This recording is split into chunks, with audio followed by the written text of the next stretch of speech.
Honra ao Mikhail Ivanov.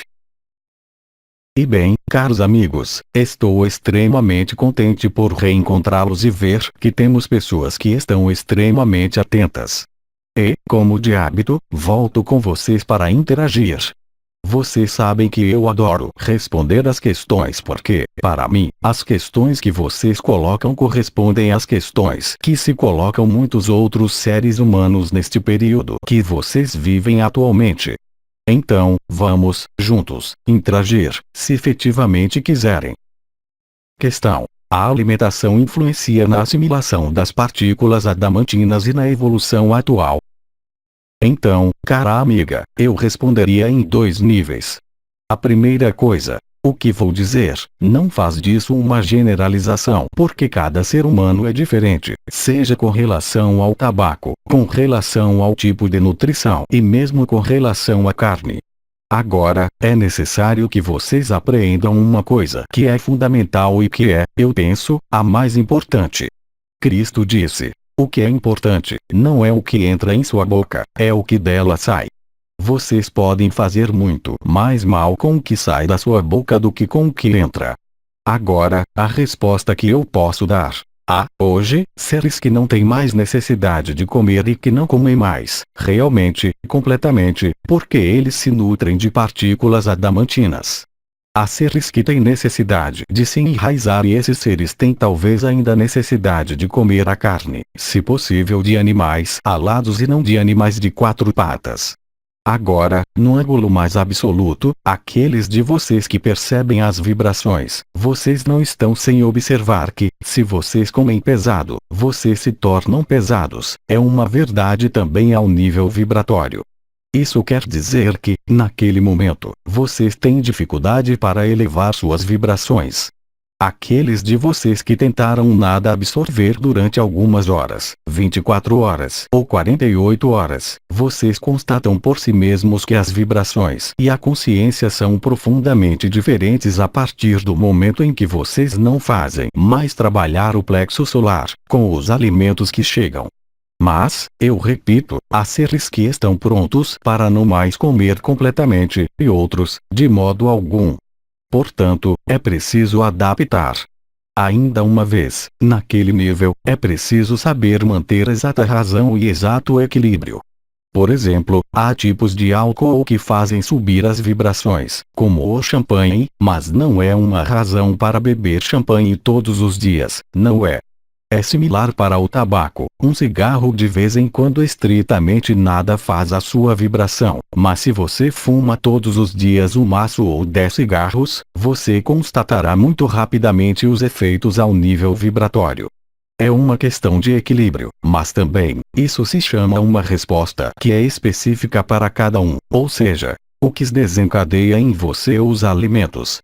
Isso bloqueia a vibração ou isso não a bloqueia? É uma questão de sentido e de percepção antes de tudo, sabendo que cada um de vocês é diferente com relação ao seu metabolismo, sua fisiologia, suas necessidades reais. Mas vocês estão ainda na 3D. Há quem não tem mais necessidade de comer e outros que têm ainda necessidade de comer.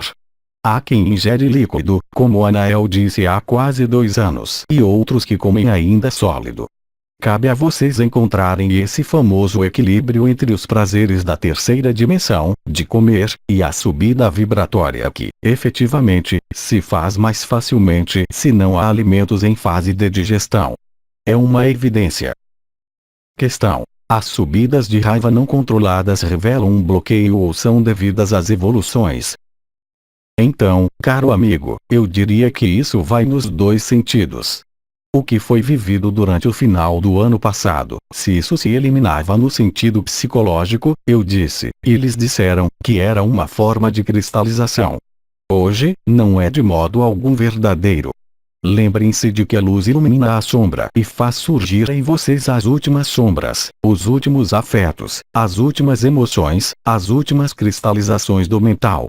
Portanto, o fato de que raivas ou outros tipos de emoções possam subir, geralmente, hoje, vocês as observam porque elas sobem e porque elas são, literalmente, colocadas na luz. Portanto, frequentemente é ao mesmo tempo um processo que se cristalizou e que, agora, se descristaliza desde a abertura da boca, que foi realizada pelo arcanjo Uriel. Portanto, se querem, agora, quando há coisas que sobem assim, olhem-nas. Vocês sabem que isso não lhes pertence ou que isso lhes pertencia no passado. Não precisa se identificar a isso, mas colocar na luz, ainda mais. É como se elas não lhes pertencessem, essas raivas ou outras coisas, mas vocês as olhassem se dissolver sob seus olhos e sob o olho de sua consciência. Em todo caso, não há o que culpar, ainda uma vez. O importante é saber se esta raiva provoca, eu diria, uma redução vibratória ou não, a longo prazo. Se não é o caso, absolutamente não é uma cristalização. É uma colocação na luz e, portanto, uma forma de descristalização de algo que havia sido, talvez, cristalizado e que se elimina desta forma. Questão: Betelgeuse vai se transformar em supernova e tornar-se um segundo Sol? Então, caro amigo, Betelgeuse quer dizer a casa. É também o ondro do gigante. É o lugar de domicílio, na constelação de Órion, dos gigantes que construíram, há 320.000 anos, os círculos de fogo dos anciões. Quando esses gigantes partiram, eles juraram voltar para restabelecer a luz original.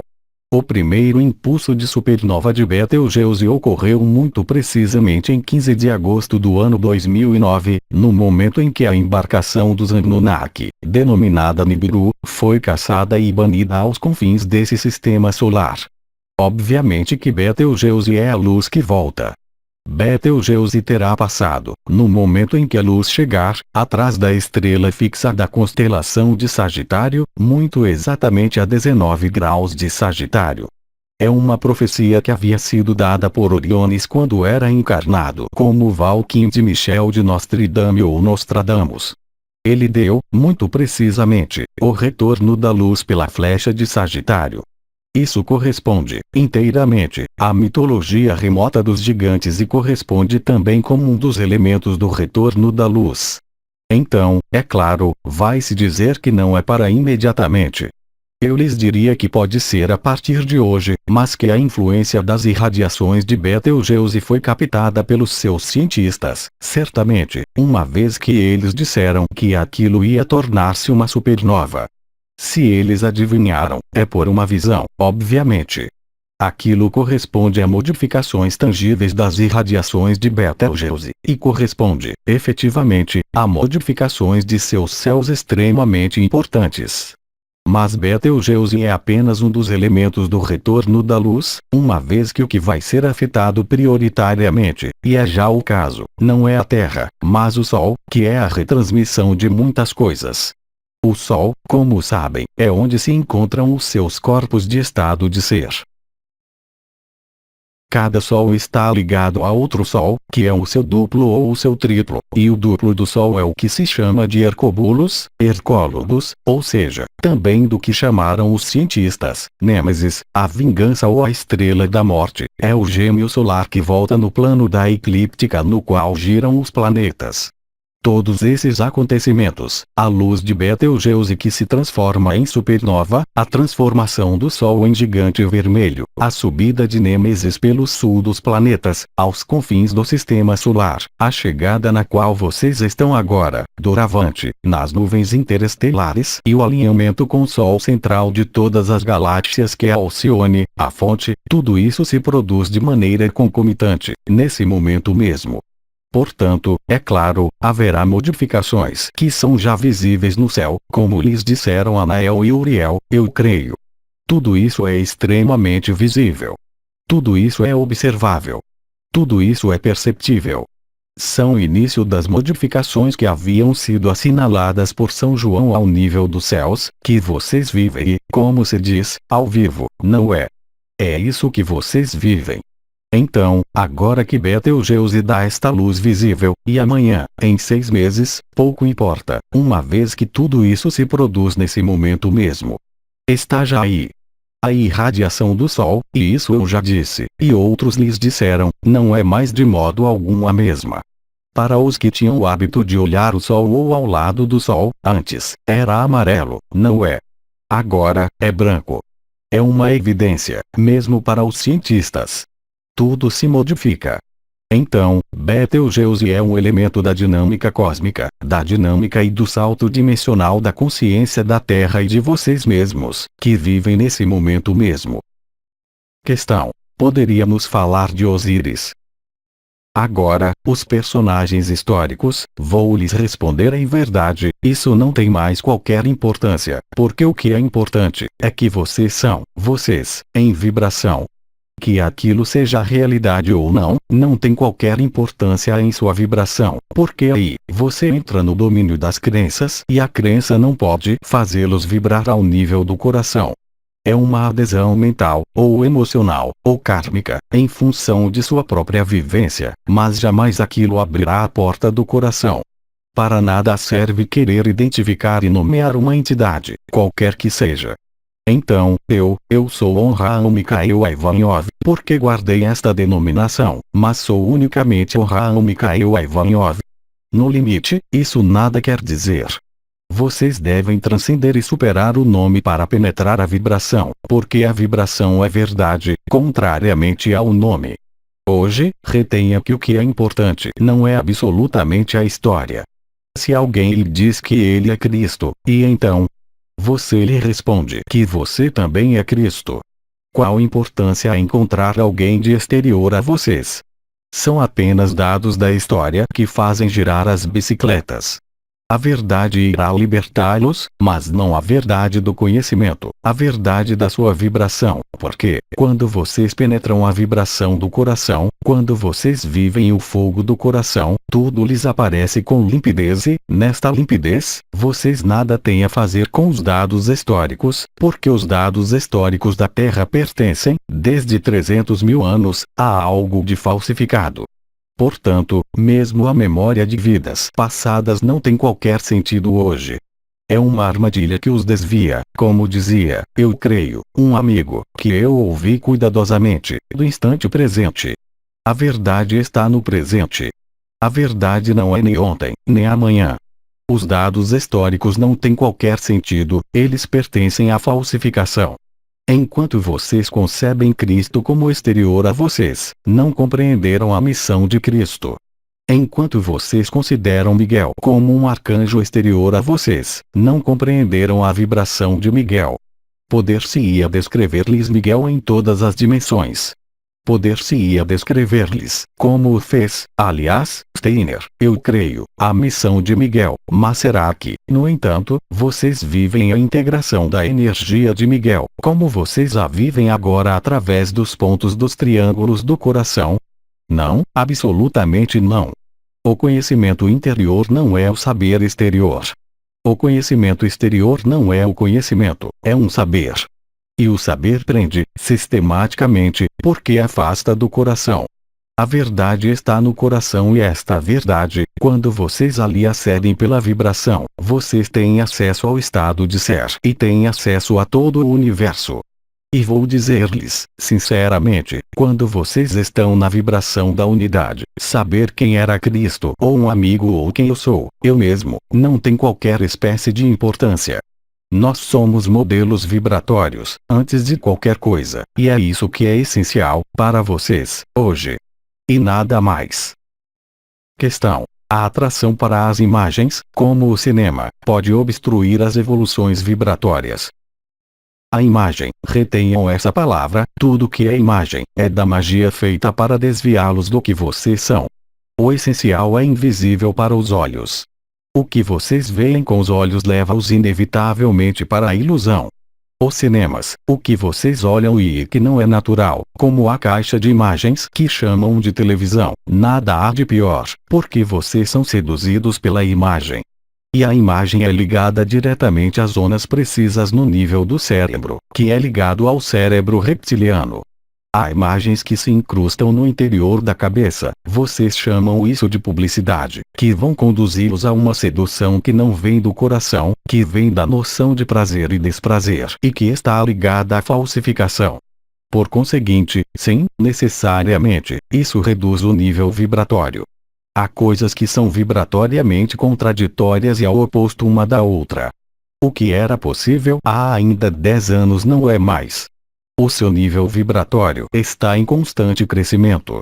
Portanto, vocês vão facilitar este crescimento vibratório e de consciência ou vão se opor com seus comportamentos.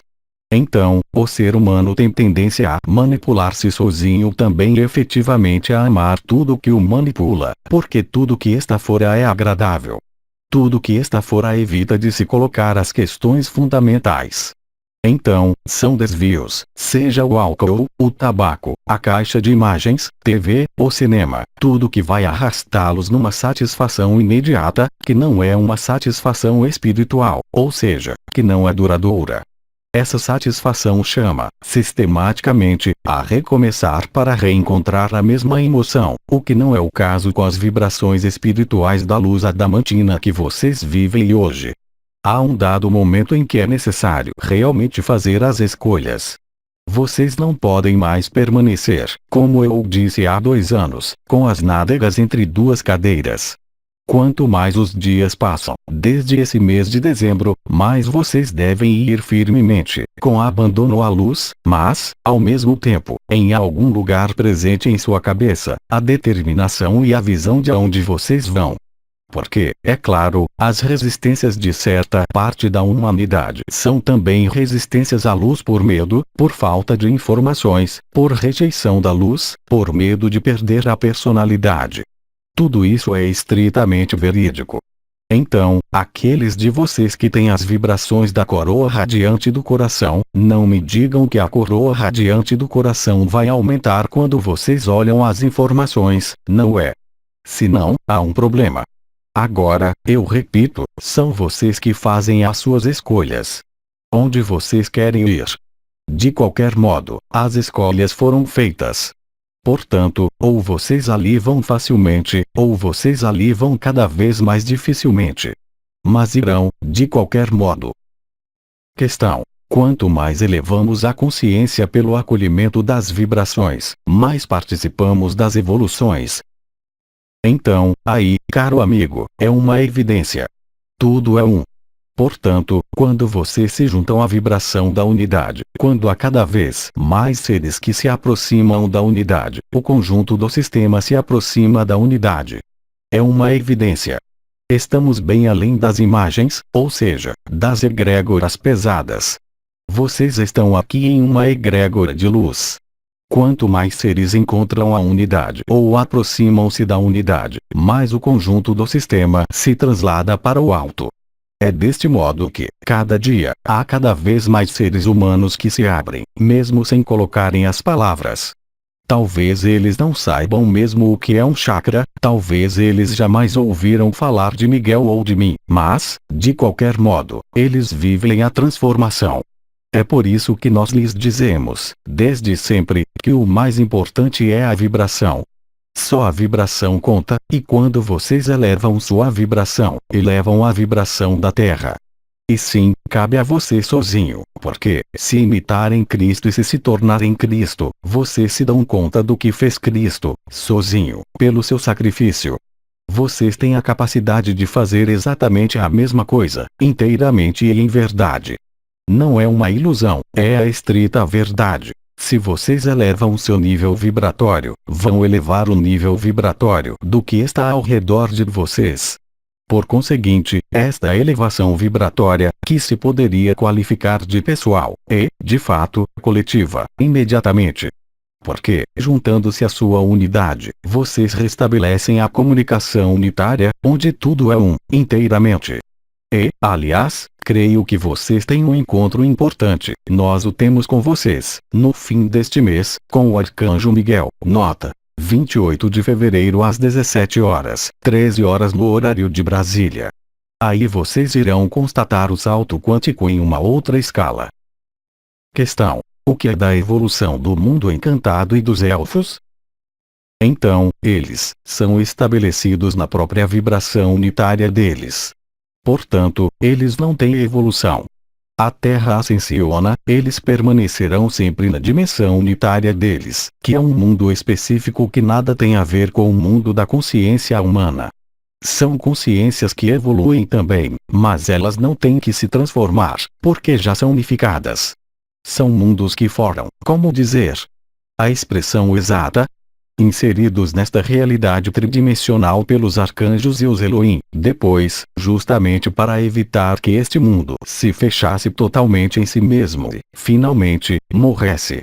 A intervenção e o impulso dos arcanjos, ou dos Elohim há 52 mil anos, sempre teve por vocação evitar, assim como a partida dos gigantes, há 320 mil anos, construindo os hexágonos dos círculos de fogo, justamente, que a luz não se apagasse definitivamente, coisa que queriam, em sua grande loucura, os arcontes. O que é impossível, isto dito. Questão. Quais são os critérios que mostram que se contatou o corpo de estado de ser? Tudo que vocês vivem atualmente. E tornou-se mais fácil, finalmente, ao invés de deixar esse corpo para juntar-se ao corpo de estado de ser, como alguns humanos o viveram, reconstruí-lo, uma vez que o corpo de estado de ser, lembre-se, é um holograma. Ele pode estar presente em todas as dimensões ao mesmo tempo. É muito mais lógico, hoje, reconstruir, com as partículas adamantinas, o corpo de estado de ser sob a estrutura desse corpo físico. É exatamente o que vocês vivem pela coroa radiante do coração, pela coroa radiante da cabeça e, para alguns de vocês, pelo despertar da Kundalini. Tudo isso corresponde, com os indicadores dos sons da alma, com as vibrações em diferentes lugares e os switches da consciência, como dizia Sri Aurobindo. As passagens nos estados modificados da consciência estão ligadas à passagem do estado de ser. Agora, enquanto o corpo de estado de ser não se juntou completamente pelo Sol, ainda que a comunicação seja estabelecida, dado que o Sol foi liberado, enquanto vocês não forem, inteiramente, borboleta, vocês estão entre os dois. E vocês vão, cada vez mais, para a borboleta. É o que acontece em suas modificações de estado de consciência e quando vocês não conseguem mais a montar a bicicleta mental. Os neurônios não têm mais razão de ser. Mas, é claro, vocês devem permanecer aqui até o final, a maior parte de vocês. Nós temos necessidade de sua luz sobre a Terra.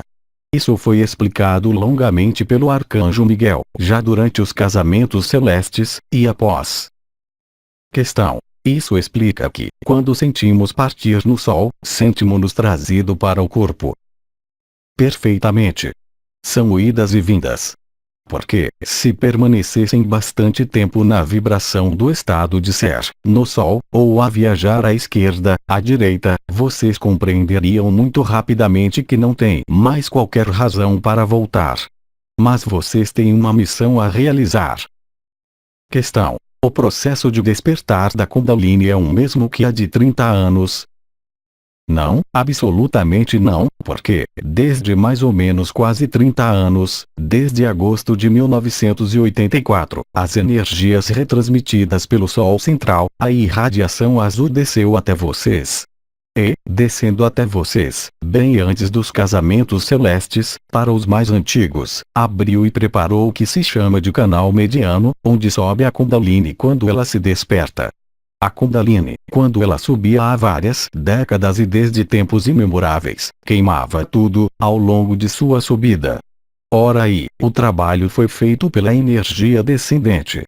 Então, vocês podem chamar, de Shekinah, de Shakti, de Espírito Santo, pouco importa as palavras, mas é esta energia que preparou, forrando o canal mediano do Sushumna de partículas adamantinas e tendo transformado esse canal Sushumna no que foi chamado de canal do éter, preparando uma subida da Kundalini muito mais fácil, porque a coroa radiante da cabeça, a coroa radiante do coração e o canal do éter foram preparados, já desde quase 30 anos, pelos primeiros seres que se despertaram, mas sobretudo desde os casamentos celestes, em 2009.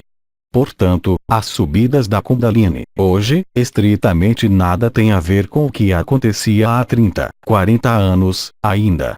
Além disso, não há uma energia que sobe na Kundalini, há várias, há o fogo da terra, há o fogo de éter que sobe e que desce, há a coroa radiante do coração que leva também as energias das partículas adamantinas. Portanto, é profundamente diferente. Mas isso se manifesta, antes de tudo, por esta vibração, por pressão, por dor no nível do sacro, sobretudo quando estão deitados em cima, e por sensações de fogo interior. É um fogo que não queima, contrariamente ao fogo da Kundalini, tal como foi descrito há 30, 40 anos. Isso pode dar calor, mas é o fogo do amor, é o fogo do coração que se manifesta. Não temos mais perguntas, agradecemos. Então, eu lhes transmito todo o meu amor, todas as minhas bênçãos. Muito boas vibrações, muito boas transformações e sigam o que acontece em vocês. Sigam o impulso de suas almas para ir para mais simplicidade e mais verdade. Então, eu lhes digo até muito em breve. E boa continuação e eu espero, e ainda uma vez, até muito em breve também. Passem bem. Até logo.